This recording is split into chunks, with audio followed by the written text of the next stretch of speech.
Hi, my name is Sprowl. On December 11th, 2013, I was in a sledding accident that left me paralyzed below the neck. There was a big ice storm that came to my town, and a couple of my friends decided we wanted to go sledding at my house. I had a four-wheeler and some rope, but we didn't have a sled. So we decided to get like one of these big cookie trays that my dad had, and I drilled a hole in the front of the cookie tray and ran the rope through it, tied a knot, and then ran the rope on the four wheeler. That was our sled. So we decided, it's getting too big hole. So we drilled another hole through the back of the cookie tray, tied the rope through it, and then I got a cooler top that my dad had. Drilled a hole through that, tied the rope through it. And so now we had two sleds connected to each other by rope. One side of my house where we did a big turn. There's a pipe fence, a metal pipe fence there. And my friend must have, took a wide turn, and I slammed into the pipe fence, and I broke my neck and my C4, C5 vertebrae, and that left me, it damaged my spinal cord. At first, my mom and dad, I was joking around, didn't really think that I was really, I had injured myself really bad. And then once they, couldn't get me up, I realized, this is a pretty serious situation. And they called the ambulance. The ambulance arrived, and I was fading in and out. Like, I don't remember a lot of the situation, but I do remember the ambulance showing up, asking me a bunch of questions. And then the last thing I remember was going to surgery, and my mom and dad followed me. And I woke up in the ICU. When I woke up after surgery, I remember seeing my mom and my aunt in like the corner of the ICU room, and they kind of rushed over, asked how I was feeling. I don't know. I felt great. I didn't really. There wasn't a whole lot of pain. It was just a whole lot of confusion.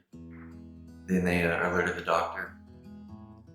And the doctor came in, and at this point, I didn't think to move. I guess that makes sense. But the doctor came in and he explained, Riley, you broke your C4, C5.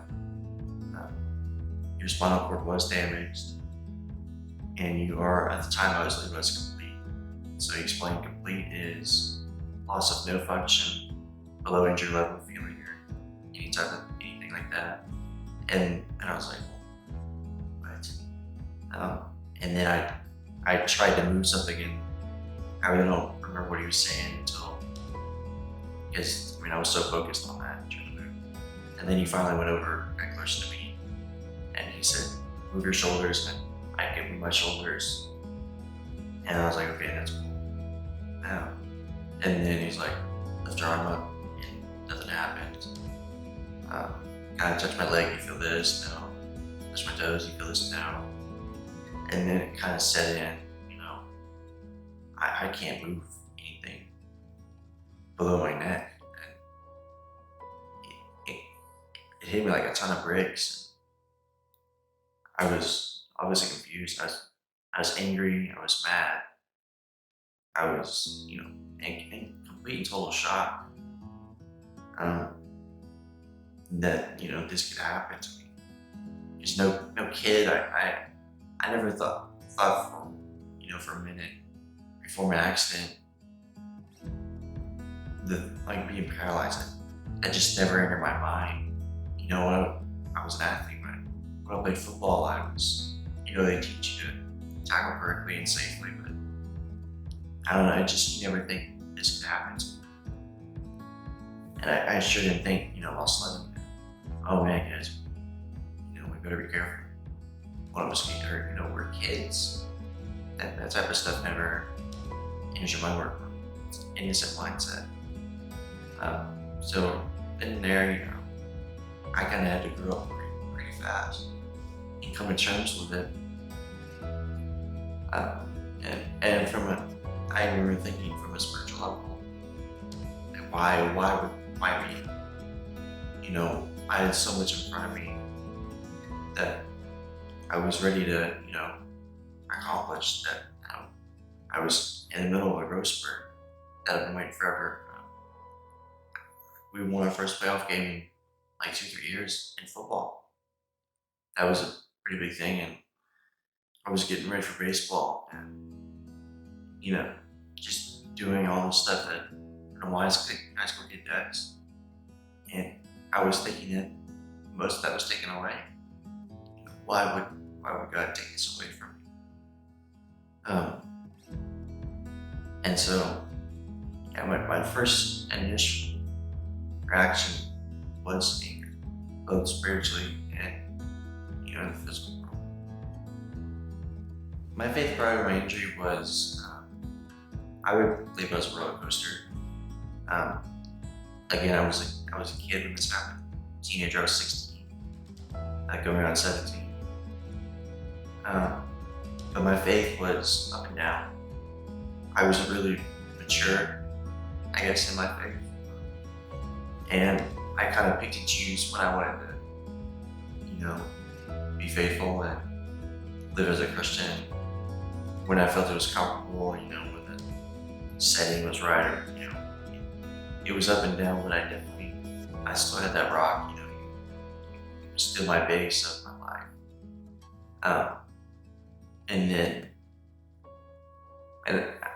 I guess I really didn't realize that fully, how much he was involved in my life, and how much he didn't leave me when I was going down. Not really being the best Christian. And I realized that after my accident, because that's how I felt. Even the night of my accident, I was like, God has a plan. God's gonna work this out, it's gonna be all good. And then when I woke up, I was angry, like I said.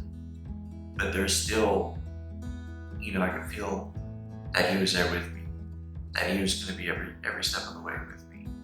And that no matter how angry I got with my parents, with myself, with the situation, and especially with him, he wasn't gonna leave my side. That was something that, it was kind of an aha moment. This is gonna be key to my, rehab, both spiritually and physically. And I think, the initial, obviously, what I said before, it was definitely a challenge, but to say that over the past 7 years, that, it just kept growing and growing stronger in a positive manner, I think I'd be lying to you, because, there's definitely ups and downs in this injury, and to say that there's not up and downs that go along with injury and my faith as a Christian, just isn't true. It's definitely been a rocky road, but I think after, each time I do get down on myself and get down on God, it just strengthens over that time. And it's going to be that way for, I think, for the rest of my life.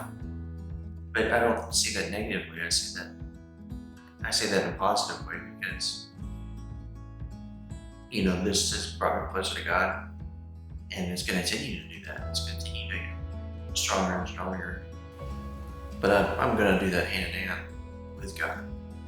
And again, my strength in Him and His plan, God's plan, is going to grow. It's going to hopefully be better. Pre-accident, I loved our community, but it was one of those things that when the accident did happen, and I think it was like a week after the ICU, ending up being in the ICU, my mom was just like saying, your community is like step by step behind you. Like they are pulling for you. They're hoping that you're gonna make a recovery. If you don't, they're gonna support you no matter what. That type of thing. And I was like, yeah, that's great. It's awesome. But over time, rehab, I started seeing like all the Facebook people, the videos from my town, and then one of the best days out of my life was coming back from Baylor. I had no clue this was gonna happen. The whole town basically came out and welcomed me back, like on the side, like it was like a parade kind of. And we did a loop in the school parking lot, and all the kids were waving, my friends and stuff, and that was just amazing to me. I got a police escort and everything, which was, amazing. You just like a police escort, especially at my age. that was amazing. But it was, I don't know how I could have managed coming home without that community feel. I realized, that having that community is an important part to recovery. And obviously your spiritual journey with the church is open. I know Jace is an important part of my life and my spiritual journey. Each person that has a disability, needs some form of fashion of community to rally behind them, because it's an important part of hope and believing that you can overcome this, you can get through this, and have a quality of life. And that's a big part of AFM is the community aspect. Being there for people that their life is just upside down, and saying, hey, we're here, we're gonna be with you every step of the way. You're not doing this alone. And that, to me, is an amazing thing to have, deal with disability.